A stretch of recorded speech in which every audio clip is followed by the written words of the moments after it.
जज इलीगल है। मैं ये नहीं मानता कि आपको मुझे ट्राई करने का अधिकार है, मैं आपके राज्य को ही नहीं मानता।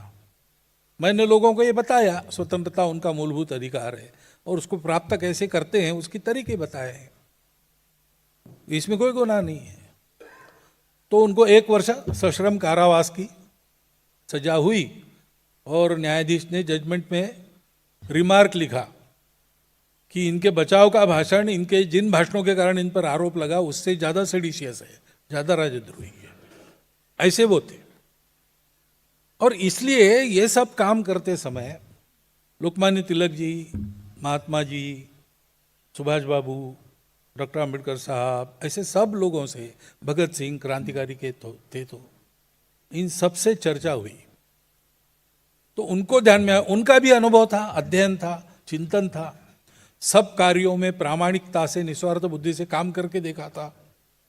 तो उनको ध्यान में आया कि जो मुझे लगता है वही बात सबके मन के अंदर है कि हमने अपना अपना इशू चुनकर उसमें अपना पूरी शक्ति लगाई, जीवन लगाया, तो इशू कभी ना कभी रिजॉल्व होने वाला है, परंतु फिर से खड़ा नहीं होगा इसकी क्या गारंटी है। अंग्रेज कोई पहले आक्रामक नहीं थे, उनका नंबर 7वां 8वां है, सिकंदर के पहले से चला है। पश्चिम की दिशा से भारत पर आक्रमण, भारत का गुलाम होना, फिर स्वतंत्र होना, फिर गुलाम होना, मुट्ठी भर लोग दूर दूर से आते हैं, किसी मामले में हमसे श्रेष्ठ नहीं और हम उनसे मात खाते हैं। ये बार बार हुआ है, तो और एक बार हम स्वतंत्र तो हो जाएंगे, लेकिन फिर से गुलामी नहीं आएगी, इसकी गारंटी क्या है। अपने समाज में कुछ कमियां हैं। पहली बात, हम अपनी एकता को भूल गए। दूसरी बात, हम स्वार्थी बन गए और गुणहीन बन गए। अनुशासन नहीं, स्वच्छता नहीं, दारिद्र्य है, अज्ञान है। इन सबको ठीक किए बिना, इस समाज को एक स्वस्थ संगठित समाज बनाए बिना ये बार बार होना रुकेगा नहीं। हमारा तो समय लग गया एक काम में, अब हमारे पास समय नहीं, लेकिन किसी को इस काम को करना चाहिए। तो डॉक्टर हेडगेवार ने सोचा कि अगर ऐसा है तो मैं प्रयोग करता हूं। उन्होंने 8-10 साल प्रयोग किए कि ये अपना जो विविधताओं से भरा हुआ समाज है उसको एकता के सूत्र में कैसे बांध सकते हैं और उसमें गुण कैसे भर सकते हैं। एकता और गुणवत्ता वाला संगठित समाज, स्वस्थ समाज कैसे खड़ा करना, इसके प्रयोग किए। और जब उनको वो सूत्र, वो पद्धति मिल गई तो उन्होंने विजयादशमी 1925 के दिन सुबह अपने घर में बैठक बुलाई। तो उनके साथी थे, सामान्यतः ये 4 प्रकार से जो काम चल रहे थे सारे लोग उसमें ही थे। तो जो बचे खुचे थे वही इनके पास आए। तो उनको उन्होंने कहा कि आज से अपना, जैसी चर्चा हो रही थी, सबका मन बन गया था कि आज से अपना ये संपूर्ण हिंदू समाज का संगठन करने वाला संघ हम प्रारंभ हो रहा है।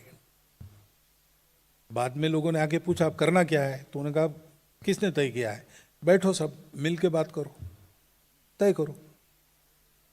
आगे 14 साल इनको सब पता था, इनका प्रयोग सफल हो चुका था, लेकिन डिक्टेट किए बिना चर्चा में से ये बातें उन्होंने पहुंचाई, नए कार्यकर्ताओं के हाथ में दी, उन्होंने उसके आधार पर काम करके देखा और संघ स्थापना 1925 में हुई।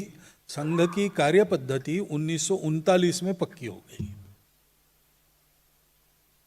एक प्राकृतिक विकास है। घर में बालक आता है नया तो उसका नाम तय नहीं रहता है। पश्चिम के देशों में हॉस्पिटल में पहले नाम देना पड़ता है, तो बर्थ सर्टिफिकेट ही नहीं मिलता। अपने यहाँ ऐसा नहीं है, कम से कम 12 दिन रुकना पड़ता है। तो ऐसे ही हुआ, संघ का नाम निश्चित, संघ स्थापन हुआ तब संघ का नाम नहीं था, कॉन्स्टिट्यूशन नहीं थी, समिति नहीं थी। डॉक्टर हेडगेवार ने संघ स्थापन किया, वो पहले सरसंघ चालक है, लेकिन वो सरसंघ चालक डिक्लेयर हुए 29 में, 4 साल बाद। ऐसे संघ विकसित हुआ, सामूहिक अनुभव के चिंतन के आधार पर और चला। सब कामों को पूर्ण करने वाला काम, इसलिए मैंने कहा बाइबल में एक वाक्य है, वैसे ही संघ के बारे में हम कह सकते हैं, Sangh has come to fulfil not to destroy. सब अच्छे कामों की पूर्णता जिससे होगी वो करने का काम संघ का काम है।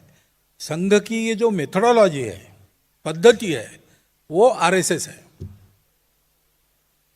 जिसको आप आरएसएस कहते हो, आप कैसे कहते हो पता नहीं, बहुत से लोग कहते हैं कि नरेंद्र भाई प्रधानमंत्री है, आरएसएस प्रधानमंत्री है, उनकी एक पॉलिटिकल पार्टी है बीजेपी, वो अलग है, उसमें बहुत स्वयंसेवक है, प्रभावी भी है, लेकिन संघ की नहीं। संघ के स्वयंसेवक उसमें है, क्योंकि ये जो पूरे समाज को संगठित करने का काम है वो बहुत समय खाने वाला काम है और लग के करना पड़ता है। इसको करने वाले को दूसरे किसी काम की फुर्सत नहीं रहती। आप हमारे कार्यकर्ताओं में घर में जाकर उनके घर की माताओं को पूछिए तो कहेंगे इनको घर में ध्यान देने की फुर्सत ही नहीं है।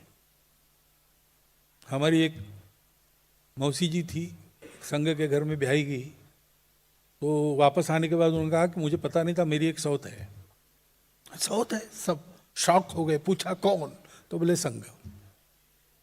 इतना लग के वो करना पड़ता है, तो दूसरे कामों के लिए समय ही नहीं बचता।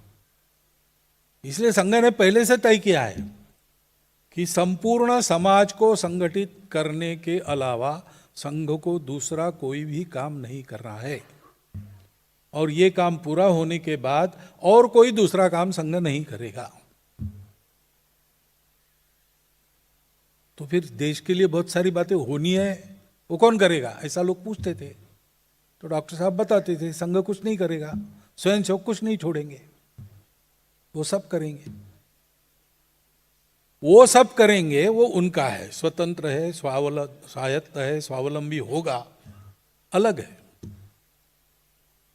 1,30,000 से ऊपर छोटे बड़े सेवा कार्य बिना सरकारी पैसा लिए, समाज के सहयोग से, जहाँ जितना आवश्यक है उतना अपनी चमड़ी, अपना समय खर्चा करके, अपनी चमड़ी घिसकर, अपना दमड़ा खर्चा करके स्वयंसेवक करते हैं।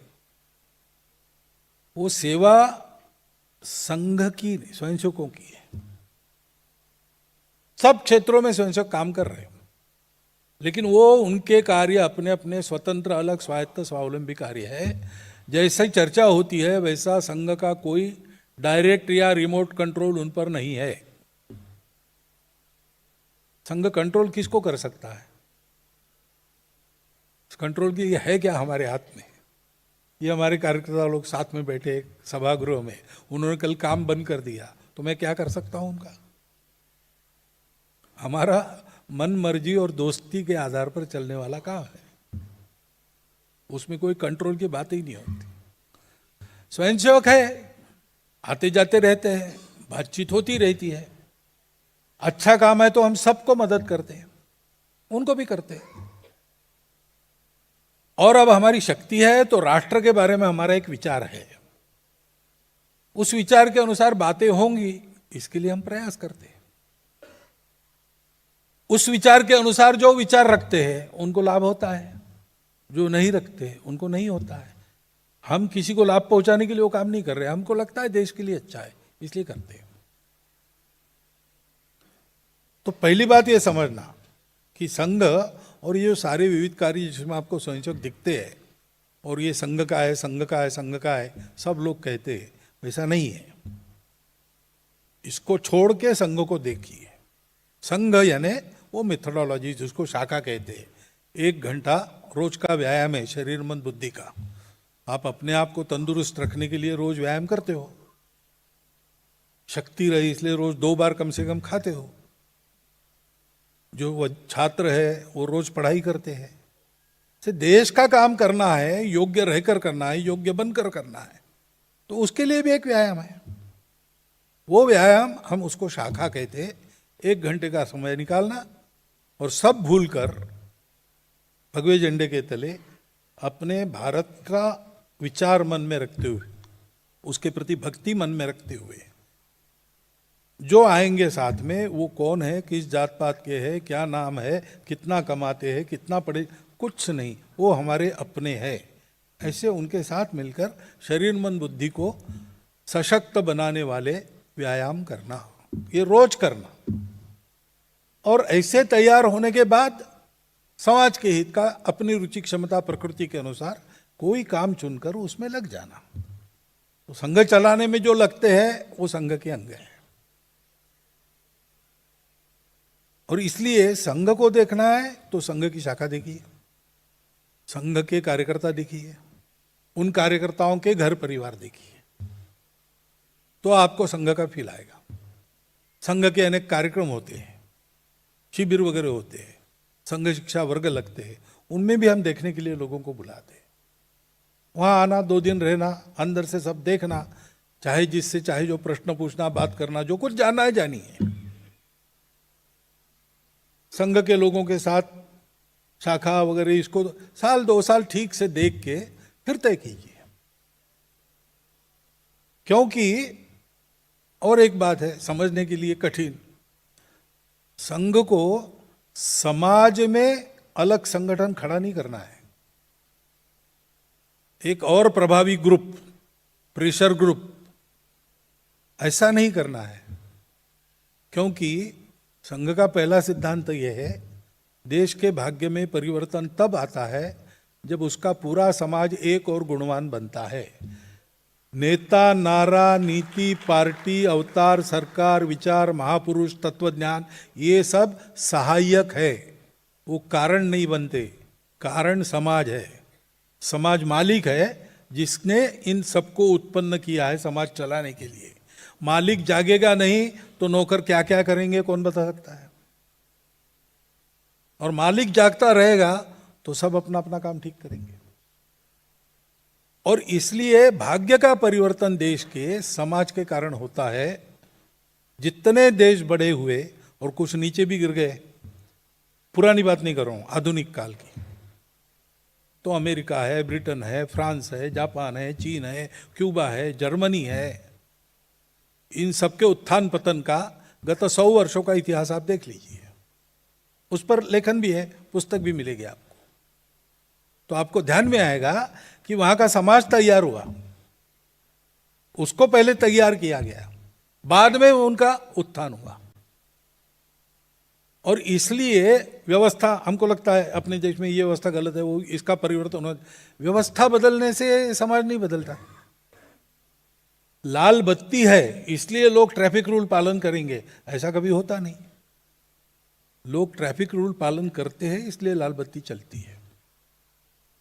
आप मुंबई में हैं, आप कलकत्ता में जाइए, आप दिल्ली में जाइए, बंगलोर में जाइए, चेन्नई में जाइए, ट्रैफिक को देखिए, अलग अलग दिखता है, सब जगह लाल बत्ती है, लेकिन लोगों की आदत अलग अलग है। और इसलिए संपूर्ण समाज को संगठित करना, किसी को नहीं छोड़ना। जो आज हमारा विरोध करते हैं वो भी हमारे इसी अपने समाज के अंग है, उनको भी संगठित करना ही है। वो विरोध करते ठीक है, हम किसी का विरोध नहीं करते, प्रामाणिक विरोध का हमको लाभ होता है। जो प्रामाणिकता से विरोध करते हैं उनको सत्य पता चलने के बाद वो विरोध छोड़ देते हैं। हमको तो सबको संगठित करना है। और इसलिए और एक प्रश्न आता है, अभी आप कह रहे सबको संगठित करना, और थोड़ी देर के पहले आपने कहा संपूर्ण हिंदू समाज, तो हिंदू समाज बाकियों को क्यों छोड़ दिया?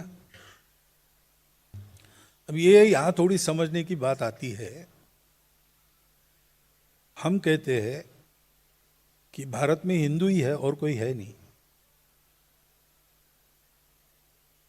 हिंदू है यानी क्या है? हिंदू कहने से हम उसको रिलीजन न माने, पूजा पाती कर्मकांड न माने। हिंदू एक विशिष्ट समुदाय का नाम नहीं है। हिंदू ये नाउन नहीं है, संज्ञा नहीं है। हिंदू एडजेक्टिव है, विशेषण है। हिंदू शब्द बाहर से आया, ठीक है, रामायण महाभारत में नहीं, वेदों में नहीं है।